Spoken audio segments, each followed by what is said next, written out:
Hey everybody, it's Jared. Welcome to another episode of All Things Crime. I am so excited about this next few episodes guest with us. He's a long-term investigator, especially with cold cases. His name is Bob Ruff. And if you're not familiar with Bob Ruff, you are really going to enjoy our discussion about the West Memphis 3.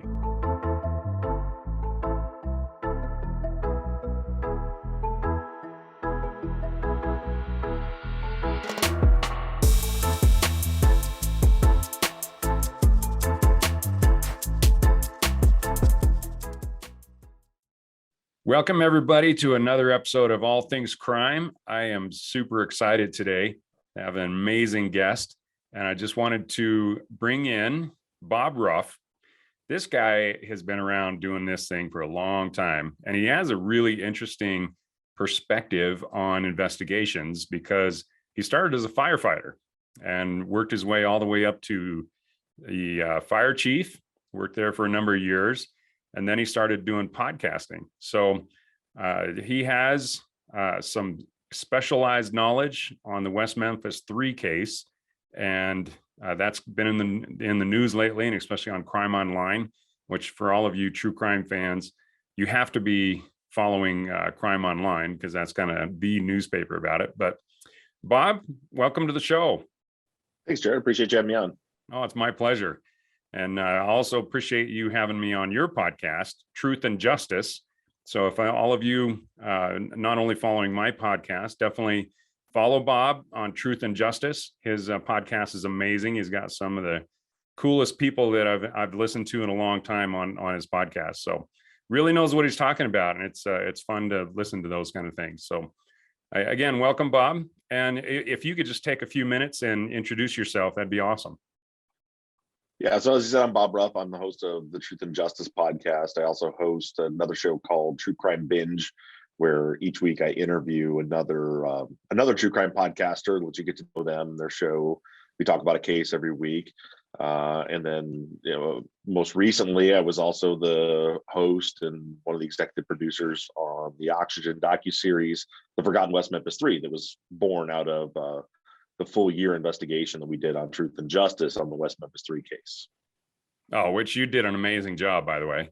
That was thank you. I appreciate that. Yeah, especially when Jim Clemente was on there and you guys were discussing, the case. That he's been on the show as well, and what a stud that guy is, right?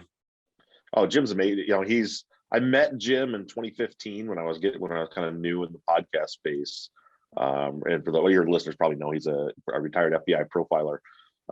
And we kind of hit it off. He helped me out on the case, and he's kind of over these years, he's kind of become a mentor to me. We've worked a ton of cases together, and I'm constantly using him as a soundboard. So yeah, Jim's an amazing guy. Yeah, his understanding, especially of criminal profiling and child abductions and things like that, is just off the charts. So, and then all of his expertise in the TV world and production and stuff like that is just invaluable. So, yeah. So explore, tell us a little bit about how you actually got into podcasting. Because I think that's a really interesting aspect of your career. It was an accident. Which is the best part, right? Yeah. So I was, as you mentioned, I was a firefighter for 16 years. The final 3 years of my career, I had moved through the ranks young. I became a fire chief at 33 years old after only 13 years in the business. And during that time, once I became chief, the job just kind of stopped being real fulfilling to me. You aspire to get to the top of your profession, and I got there pretty quickly. But then, all of a sudden now I'm not, kicking down doors and helping people on a daily basis. I'm sitting behind a desk wearing a suit and arguing with politicians all the time. So there definitely was what was a little bit of unfulfillment that was coming from my job. And then about that, so truthfully, my podcasting career was launched from my love of comedy podcasts. I was at the time, I listened to Never Not Funny, who was Jimmy Pardo. I still listen to him sometimes. There were just kind of people sitting around shooting the shit and just talking about whatever. well, which was exactly like the coffee table at the fire station every morning. You know, we would just sit around and have ridiculous conversations. There's a certain type of personality that's drawn into that. So I had in the Christmas time 2014, I had talked to the guys at the firehouse, and I said, you know, guys, we should just get some microphones and make a podcast. So I ended up going on Amazon and buying microphones, and I started my first podcast in early 2015. It's not even out there anymore, but it was called Off Duty, and it was four of us, three off-duty firefighters, and then we'd have a guest every week, and we would just, you know, just conversational. It was really comedy, funny, but that's the reason I had the equipment. And then in listening to Never Not Funny, they kept talking about this podcast Serial. In a joking sense, Jimmy Pardo was irritated because everybody was saying how it revolutionized podcasting, and he'd been doing it for a long time. So I listened to the podcast Serial on a whim long after it aired in the winter of 2015, like February 2015, and was hooked on the case. And that followed up with I wanted to, there were so many holes left in Serial. It was a great story, but they didn't really dig into things didn't line up. So I mean, I was just uber nerded out on it. I had notes and stuff, and everybody in my life was sick of me talking about it. I was just fascinated by it. So then one day my son was actually homesick, and I'm sitting on the couch all day homesick with him, bored. And I thought, you know, maybe I've got all this stuff from off duty. I'll just make this podcast like a book club where I'll just say, hey, this is what I think about this element of the case. I'd made a quick website and email address, and you guys email me what you think. And then next week I'll talk about that, and we'll move on to another element of the case just for fun. I did that. It was surprisingly, that was originally called the Serial Dynasty. And it gained in popularity really faster than it should have, considering the quality of what I was putting out. But it got very popular very quickly. There were some big players in the case, and even some celebrities that started listening and tweeting about it, and it just kept growing exponentially. And then eventually I got to a point where, you know, I wanted answers to questions that no one was answering for me. So I started doing my own investigation. I reached out to players. I reached out to Jay Wiles and had communications with him, and I did some work on it. If anybody's familiar with that case, with Hayes' boyfriend Don, did some work on that, and I ended up making a pretty significant discovery about some alternate suspects that really launched things. And also now, 4 months later, my book club was like this active crowdsourced investigation podcast, and it started to blow up. I started to get sponsorship offers. I had, you know, guys like John Cryer and Sean T, and that were reaching out to me about the case. And it just so happened there was a turnover in my governing board at the fire department that winter. So now I was about 8 months into doing the podcast, and I didn't like the direction they were taking the department. I had some sponsorship offers from the fire department. I went and told my wife I wanted to quit my government job with the pension and the insurance and try podcasting full time. And surprisingly, she went for it. My audience, I was recording in a garden shed, as I always say, with my lawn tractor with dog shit on the tires next to me, because I have 4 kids and 2 German Shepherds. There isn't a quiet place in the house, so I would record in the shed. But I was getting to be wintertime. It was getting to be cold. My listeners did a GoFundMe and raised the money to build me a studio, and Truth and Justice was born, which was never ever the intention when I got started in it. Wow, what a great story, man. You know, it comes down to my mother, that whole buying the equipment on Amazon. My mother-in-law gave me $200 for Christmas that year, as though I was, you know, not a grown man. She's just like, here's some cash for Christmas. And I was, what do I do with this? So then I bought the podcast equipment. My mother-in-law still does that, by the way, but it's never $200. So Right. you're in good shape, man. Right. Yeah. You know, the couple of things out of there that I think are fantastic. Number one is, I think most of the really interesting podcasts and news articles and things like that are written by people that don't necessarily do it on a regular basis. You know, and because they're organic, they come from a place where, the heart really, and you just want to fill in some holes. You want to make a difference, and with no real intention of being a star or anything like that. I think things that are pursued with the best intentions, and just you're kind of like, well, whatever, this is just of interest to me, and I think that's just something that people respond to a lot more than the people that are pursuing the attention of it. So it doesn't surprise me at all that your podcast is so successful, which is awesome. And the second thing is, I think there's a lot of people out there with expertise that is totally untapped. And I think the most, like what you did, you reached out and you said, hey, take a look at this case and tell me what you think. And then by compiling all those different opinions, I guess, and maybe vetting out some of the more interesting ones, I'll bet you can really lay some eyes on and some insight into cases that the investigator that first looked at it just doesn't have that insight, and it could crack the case from it. Well, and that's kind of what Truth and Justice formed into. Again, it was kind of made its own gravy, so to speak, and it was not the intention, but we became this. People call us the Truth and Justice Army, like this massive force, because the idea was, I'm the mouthpiece for these couple 100,000 people that are interested in a case. And now it's a little more structured, but I talk about an element of what we do a case per season. So if you like the case we're talking about, you're in for a long ride. If you don't, then I guess we'll see you next year when we move on to the next case. But we just get real deep into the weeds, and we do what law enforcement never did. Law enforcement is working a case amongst all these other cases. Same things with lawyers, defense attorneys, prosecutors, everybody. It's one of many. We focus in on every single detail and just no stone unturned.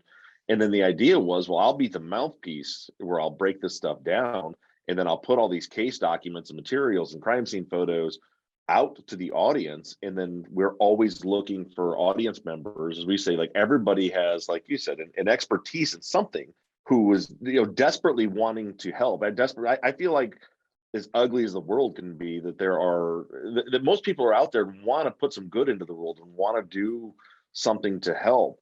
And Truth and Justice has just kind of restored my faith in humanity over the years, because anything that we need, whether it's, hey, we need another set of eyes in these crime scene photos, or we need to raise some money to help transition this guy home that we just got out of prison, or, in one case, we need to find a 1988 Plymouth Voyager so that we can do some comparison and some measurements on it.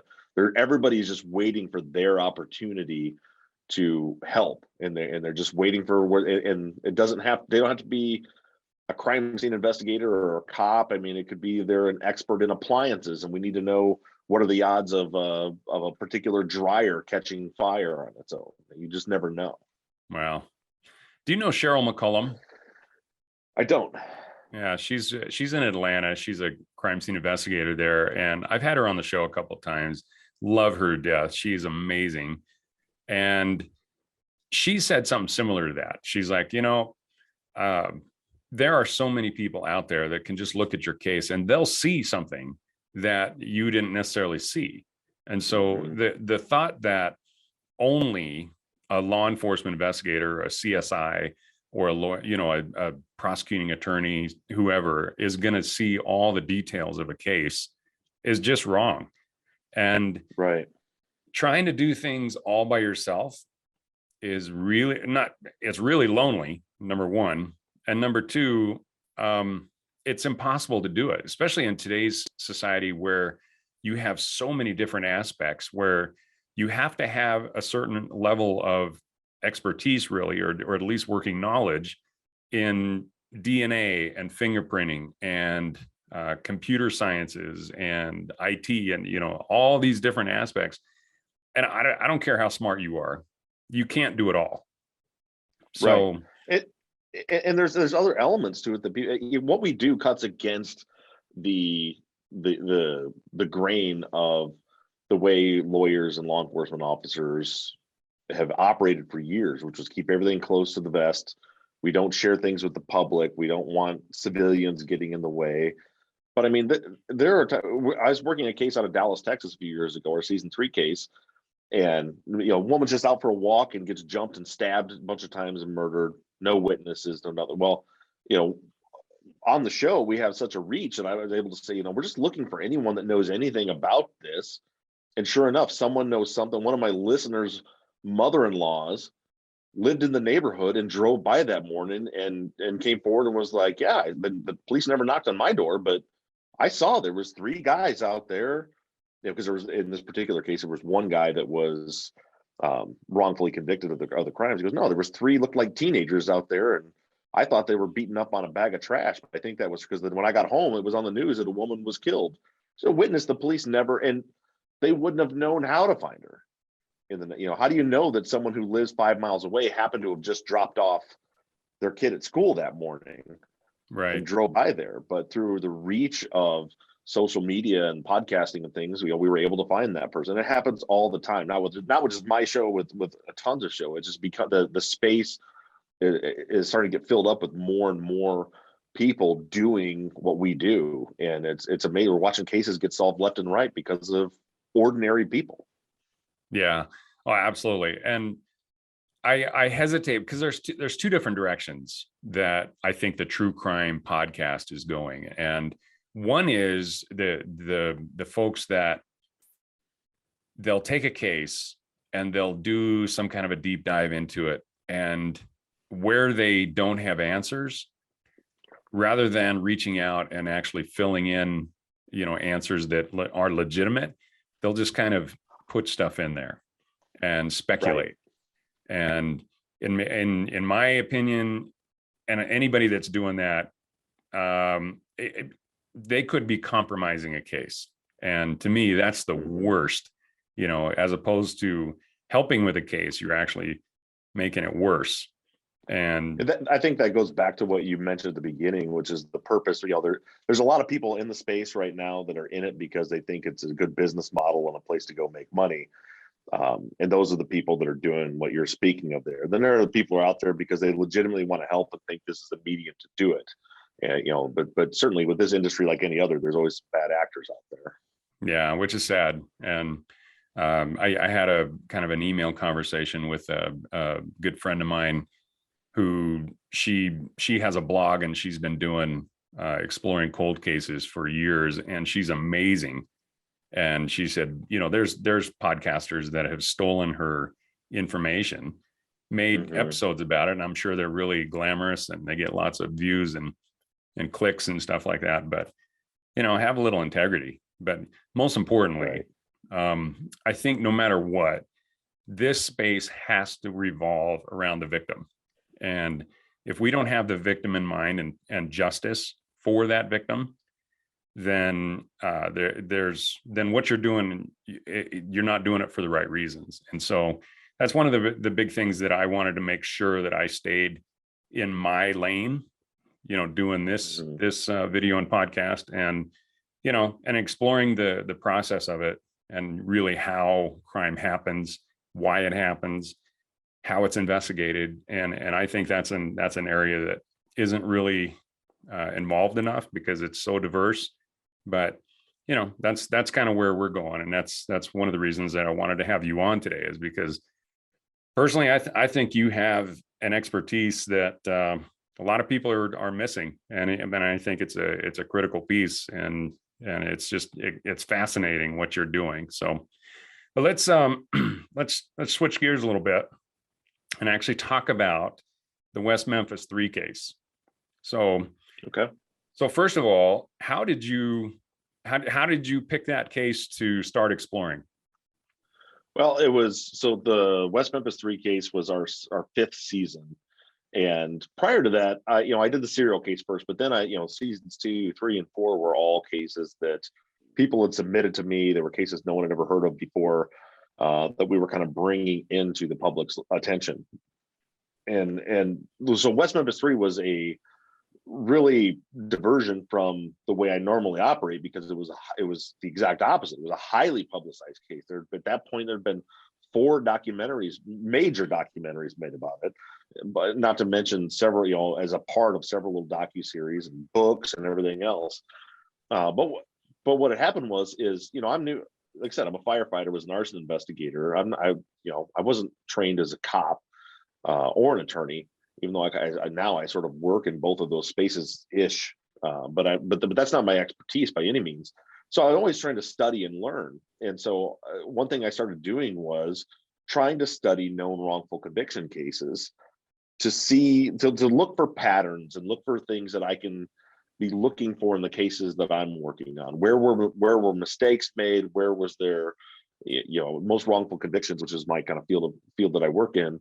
There's usually there's either going to be incompetence or corruption that cause it. And so it just so happened I decided to look into the West Memphis 3 case, which ironically enough was the impetus behind Serial. Was Rabia Chowdhury watched West of Memphis and saw what Amy Berg and that team did for Damien, Jason, and Jesse, and took that idea and went to Sarah Koenig and asked her if she could do something similar for Adnan's case.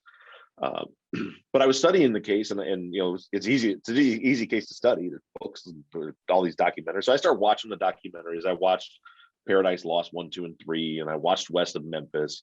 Fascinating case. And after the case, I was talking about it with my producer, Mike, and I realized I didn't know the victims' names. You know, it's still largely an unsolved case as at that time too. I just watched hours and hours and hours of this case documented. I read thousands of pages on it, and I can't remember the victims' names. And then it occurred to me, all of the approach of all these documentaries was always, were these 3 wrongfully convicted? How do we get these 3 out of prison?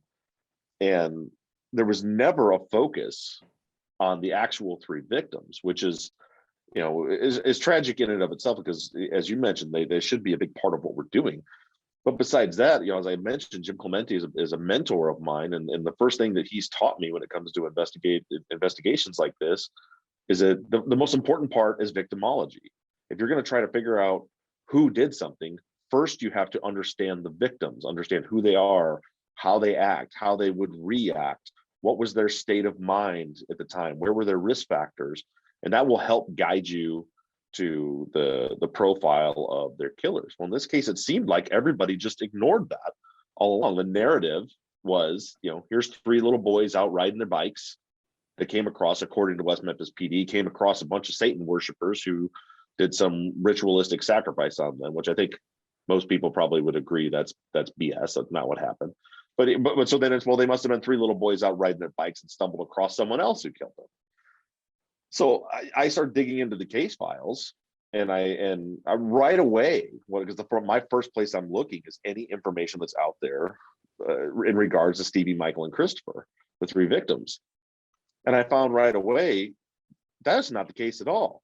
You know, there was a note in the police file when they were doing door-to-door canvassing where one of Chris Byers' friends told the police the day they were found that Chris had come to his house that day and said that his daddy had whipped him and he's running away. Well, that's a very different narrative from he's out playing with his buddies. He's upset, he's angry, and he's running away. So he was running away from. So all of a sudden we start to think, well, did they run into something, or were they running away from something? And it just, you know, I brought it up with my team and said, look, I know this is crazy because this case has all this coverage out there. There's got to be 1,000 podcast episodes on it out there. I want to take a year and deep dive all of the details about this case and see if we can actually make some progress in it. And if nothing else, to create my goal was to create the most thorough and accurate, true record of this case for people to consume, which you can't do in a documentary. You're too limited. You have too many time constraints and production schedules and things like that. And that's not to throw any kind of shade on any of that. I mean, I think that those, you know, the Paradise Lost series and West of Memphis were fantastic. They did an amazing job for what they were trying to do. But that's how I got into the case, was there was never any focus on the victims, which one was tragic, and two, I think, is a huge hindrance if you're going to try to figure out what happened if you don't even understand the victims. Oh, right. Yeah. I think it's absolutely stunning the number of cases where the victim or victims are just totally randomly, especially if it's a homicide, the percentage that are, it's just a random person that kills them versus somebody that actually has a relationship with them. And my understanding is by far it's somebody that the victim knows. Oh, it's exponentially more likely that it's random acts of violence like that, especially murder, are extremely uncommon. It's not that they don't happen, but yeah, if you look at the statistics, I don't have the numbers off the top of my head, but a lot more times than not, it's Occam's razor. It was, if someone was killed in their house, probably somebody in the house killed them. Well, there's a theme that's especially whenever a woman is raped or murdered, it's like the boyfriend did it, right? It's and there's a reason for that, and that's because the boyfriend or the ex-husband, somebody like that has intimate knowledge. Especially the more violent the crime, the more likely it is that it's actually personal. And it's I think some of these shows, especially the documentaries, like you said, that don't have the time to really they may have 10 times more information than what they have time to put on film. And being able to explore that, the victimology of it, like I said, Jim is the absolute expert in that. And in my conversations with him, he's just like, the chance that it not being somebody that the victim is familiar with is just really, really low. Yeah. And Jim's also very good at analyzing a crime scene and being able to tell pretty quickly, or at least making a high probability assessment of whether it was someone random or if it was, in this particular case, Jim helped profile the scene. He had taught me a lot. Actually, our profiles turned out to be almost identical, which I guess is credit to his teaching. But the amount of effort that went into concealing these bodies immediately points to someone not only with a known personal relationship to the victims, but someone that is concerned, that at least thinks someone may have seen them with the boys. Because the amount of effort and time was spent with the bodies to try to conceal them is an indicator that this person thinks if the bodies are found, I'm immediately going to be the suspect, so I can't have them be found. Where if it's a random a trucker coming out of the Blue Beacon truck wash, or even the random satanic cult teenagers, no one expects them to be with them. No one knows. If that was what happened, no one would have any idea that those three little boys came into contact with those three teenagers. So after they did whatever they were going to do and killed them, they just leave. People don't hang. It's not the movies. People don't spend a half hour with dead bodies concealing them when, whether they're found or not, they won't be suspects because no one expects them to be with them. So the level of the behaviors displayed at the crime scene when it comes to concealment indicate in this particular case, and in a lot of cases, that most likely this is someone with a known personal relationship.